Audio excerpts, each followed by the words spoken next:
Welcome, early American literature friends. This is a short video guiding you through Edgar Allan Poe's story Masque of the Red Death. Before I dive into the story, I want to get into the definition of the word Gothic, the concept of Gothic. Poe for us is the sort of king of the Gothic, the founder of it in American literature. You see right here, Gothic is a genre of literature that first developed in Europe in the late 1700s, and it comes to America in the early 1800s. Second half of the 18th century, so in the second half of the 1700s, and it comes to this country and really becomes popular in the early 1800s. Combines elements of magic, so there's sometimes magical things, mystery, the sort of unknown, and the resolution of the unknown, horror, the sort of horror of different things, whether it's crime or bodily horror or something like that, and romance. Setting and story are often as important as character, and so like what he said, the plot and the place are often just as important as the character. And the atmosphere is usually a brooding and unknown terror. There's some sort of like sense that there's some sort of foreboding hanging over everything. It creates suspense and melodrama. Extreme emotional states and the thrill of experiencing them are characteristics of the Gothic. So extreme emotional states like extreme sorrow, extreme fear, extreme anger, as are the supernatural. And supernatural here means things beyond the explanation of science or natural law. Supernatural beyond the bounds of like natural law and natural explanation. Hauntings and ghosts, death and decay. And death and decay is the one that I want you to hang on to, and that is especially applicable to Masque of the Red Death. Madness and dark secrets. The death and decay part is really important in Masque of the Red Death because very often in Poe stories, the darkness in the story comes from within some character, like the Telltale Heart, or the Black Cat, or the Cask of Amontillado. In those stories, most of Poe's famous stories, the darkness is inside some person and something is triggered and brings it out. It comes out for one reason or another, whether it's madness or alcoholism or something like that. Masque of the Red Death is exceptional as a Poe story because it is in the minority of his stories in that the darkness is not psychological. It doesn't come out of somebody. It's out in the world. And it's out there, and you can try to hide away from it, but sooner or later, and especially if you mock it, if you mock the sort of darkness and don't take it seriously and don't appreciate it, it's going to find you and get you, which is what happens in this story. And you get that death and decay. They make a mockery of death and of the decay that can come with death, and in that making of a mockery, death finds them and gets them. The story seems to be set in the late middle, what we would call the high Middle Ages or the late Middle Ages, the 1200s, 1300s, something like that. We'll jump over here to the story. The Red Death had long devastated the country, and this comes back to the Gothic and the sort of body horror and decay part of it. No pestilence had ever been so fatal or so hideous. Blood was its avatar. There were sharp pains, sudden dizziness, profuse bleedings at the pores, and so blood just comes from out of your pores. The scarlet stains upon the body and especially upon the face of the victim were the pest ban, and the whole seizure, progress, and termination of the disease, so you get it, you get sick, and you die, were the incidents of half an hour. So you get the Red Death, and it kills you within the hour. But Prince Prospero was happy and dauntless, and so you have this prince who is royalty. He has the resources, dauntless and sagacious, and when his dominions were half depopulated, so half the population has died, and he's like, whoa, we've got to do something, we've got to get away from this. He summoned to his presence 1,000 hale and light-hearted friends from among the knights and dames of the court, and with these retired to the deep seclusion of one of his castellated abbeys. If you don't know what an abbey is, it is like where monks or abbesses would go, is like a religious fortress or castle, and so he and his 1,000 friends locked themselves up in this monastery, this castle, and are like, we're just going to hide out here, seclude ourselves, and ride this out. Let the plague pass. We're going to hide from the plague. We're going to avoid it. and until it's over. This was not an uncommon practice even into the 1800s when Poe was alive, with like yellow fever and things like that. Plagues would strike cities and people would leave the city, get away from the bad sanitation and everybody being crowded together until the plague passed. So what he's describing is both like sort of medieval in his description of it, with the abbeys and like we're going to go hide in this castle, but the we're going to leave until the plague passes would have been familiar even in Poe's time. Like New Orleans was still having bouts of yellow fever well into almost the 20th century. But to get back into the story, you get the prince and he's like, we're going to lock ourselves up, we're going to be good, and we're going to let this get by. They make it for 6 months. The abbey was amply provisioned. The prince had provided all the appliances of pleasure. There were buffoons, improvisatori, there were ballet dancers. All these in security were within, and without was the Red Death. It was toward the close of the 5th or 6th month of his seclusion. So they've been there for 6 months. And what you get, and that's important in this story, while the pestilence raged most furiously abroad, the prince entertained his 1,000 friends at a masked ball of the most unusual magnificence. It was a voluptuous scene, that masquerade. What you get here is, the suggestion in the story is, they've been there for 5 or 6 months, they're just partying while the rest of the world outside is suffering. But what happens, the story suggests, is they stop taking it seriously and are willing not just to hide from the Red Death, but in their hiding they feel safe, and so they feel willing to sort of even mock and make fun of the Red Death. And then Poe, the narrator of the story, interrupts and says, first let me tell of the rooms in which it was held. There's 7 rooms, very clearly the symbolism of the 7 days of the week, but 7 is also an important number in a bunch of religions. The 7 rooms are the blue room, the purple room, the green room, the orange room, the white room, the violet room, and then the black and red room. The black room, which is the 7th room, is the one that is different because they all have, the light comes through the stained glass and adds to the color of the room. The black room does not have a black stained glass for the light to come through. The black room has red stained glass, and so you get this black and red effect, which is obviously this connection with the Red Death, the sort of Black Plague, this reference to the Black Plague of the 1300s, and then the Red Death here in the story because of the blood. The party takes place, is held in these 7 connected rooms. They're all in a line connected to each other. The other thing that Poe gives you before he gets you into the party, though, is it was in this apartment also, in the black room, the black and red room. It was in this apartment also that there stood against the western wall a giant clock of ebony. So you get the black clock.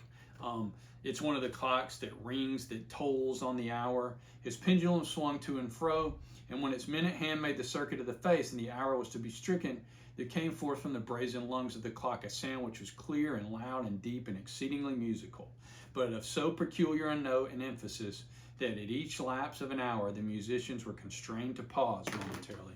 And so the clock gives you this, every hour on the hour gives you this really deep but also really distinctive ring for, 1 for 1, 2 for 2, and because this story gets you to midnight and you get 12 rings from the clock. So Poe gives you the description of the 7 rooms, the description of the clock, and then he gets you into the party itself. And the description of the party, in spite of these things, it was a gay and magnificent revel. It's just a great party. Everybody's having a good time. The tastes of the Duke were peculiar. He had a fine eye for colors. He disregarded the decorum of mere fashion. His plans were bold and fiery. His conceptions glowed with barbaric luster. There were some who would have thought him mad. His followers felt he was not. He had directed in great part the movable embellishments of the 7 chambers. Be sure that they were grotesque. That's an important piece of language right here, because he says the costumes and the decorations were grotesque. There was much glare and glitter, piquancy and phantasm, much of what has been seen since in Hernani. There are arabesques with unsuited limbs and appointments. That unsuited limbs and appointments, that connects you back to the grotesque, because what he means by grotesque here is the traditional definition of the grotesque, which is an experience or a sight that is beyond what people would normally experience. So like you see somebody with a third arm or a second head, that would be grotesque, because it's outside the bounds of what is normal and expected. There was much of the beautiful, much of the wanton, much of the bizarre, something of the terrible, and not a little of that which might have excited disgust. That's all the grotesque, because it's bizarre and terrible and even disgusting, but it's outside. What all those things have in common is they're outside the bounds of normal human experience and expectation. You get the party is going on. These other apartments were densely crowded. Nobody really wants to be in the red and black apartment because it's kind of creepy. But in all the other 6 rooms, there's this thick crowd. Everybody's partying and having a good time until the stroke of midnight. But now there were 12 strokes to be sounded by the bell of the clock, and thus it happens, perhaps, that more thought crept with more time into the meditation. And before the last echoes of the last chime had utterly sunk into silence, there were many individuals in the crowd who became aware of the presence of a masked figure which had arrested the attention of no individual before. So right as the clock strikes midnight, somebody appears in the crowd in a costume. Nobody's noticed them before, and the rumor of this new presence having spread itself whisperingly around, there arose at length from the whole crowd a buzz, a murmur, expressive at first of disapprobation and surprise, then finally of terror, horror, and disgust. And the reason is that in this crowd of people dressed in all these crazy costumes and grotesque and disgusting costumes, the person who appears at midnight is dressed as a victim of the Black Death. In truth, the masquerade license of the night was nearly unlimited, but the figure in question had out-Heroded Herod. And you get this description. The figure was tall and gaunt, shrouded from head to foot in the habiliments of the grave. This is what the person is dressed in, like funeral wrappings. This is before funeral homes too. And so before embalming in funeral homes, people were often wrapped up for the grave. That's what's being described here. The mask which concealed the visage was made so nearly to resemble the countenance of a stiffened corpse that the closest scrutiny must have had difficulty in detecting the cheat. But the mummer had gone so far as to assume the type of the Red Death. His vesture was dabbled in blood, his brow and the features of his face. And so it's like there's blood sprinkled all over his face and costume. And everybody here is like, whoa, whoa, whoa. This is a crazy party, but you are going too far. This is too disgusting. It hits too close to home. Everybody is offended. And the prince, and as soon as the prince notices, he says, who dares? Who dares thus to make a mockery of our woes? There's irony in that, of course, because they have been making a mockery of death, thinking that they can hide away and seclude themselves from it. And so the prince's first words are, who dares thus to make a mockery of our woes? And it is death answering the mockery that they have been making of him. Uncase the varlet that we may know whom we have to hang tomorrow. Will no one stir at my bidding? And it was in the eastern or blue chamber in which stood the prince as he uttered these words. They rang throughout the 7 rooms loudly and clearly, for the prince was a bold and robust man. And the figure dressed as the Red Death walks through all 7 of the rooms into the red and black room. The prince chases him. Nobody wants to grab him, obviously, because he's so disgusting. He passed within a yard of the, so that unimpeded he passed within a yard of the prince's person. And there's the prince chasing him through the purple to the green to the orange, through this again to the white, and even thence to the violet. It was then, however, that Prince Prospero rushed hurriedly through the 6 chambers. He bore aloft a drawn dagger and approached to within 3 or 4 feet of the retreating figure. Then when the latter, having attained the extremity of the velvet apartment, the black apartment, the red and black apartment, turned suddenly and confronted his pursuer, the prince. There was a sharp cry, the dagger dropped, and upon which instantly afterwards fell prostrate in death Prince Prospero. So the prince finally catches the Red Death, turns, the prince catches up to him, and he immediately falls down dead.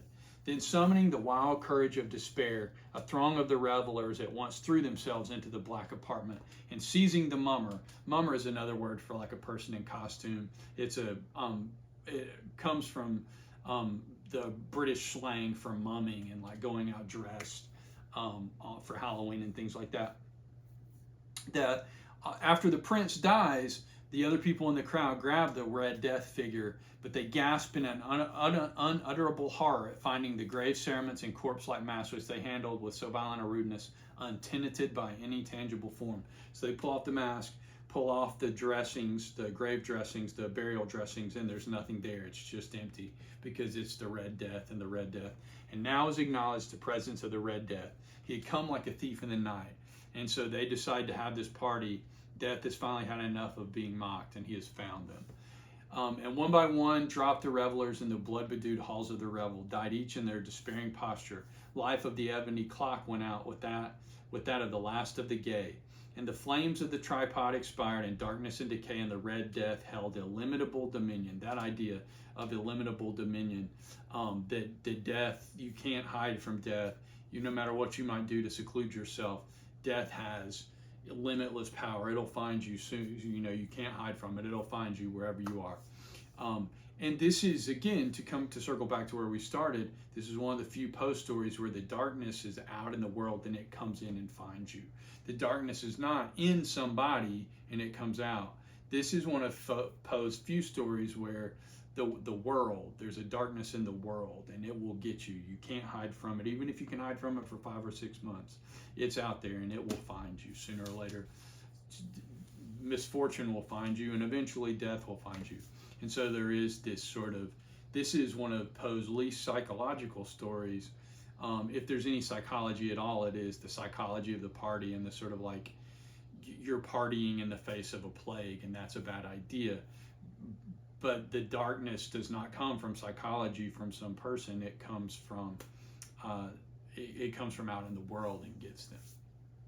I hope that helps you understand this story, and I hope it's a helpful explanation of a little bit of romanticism in Poe too.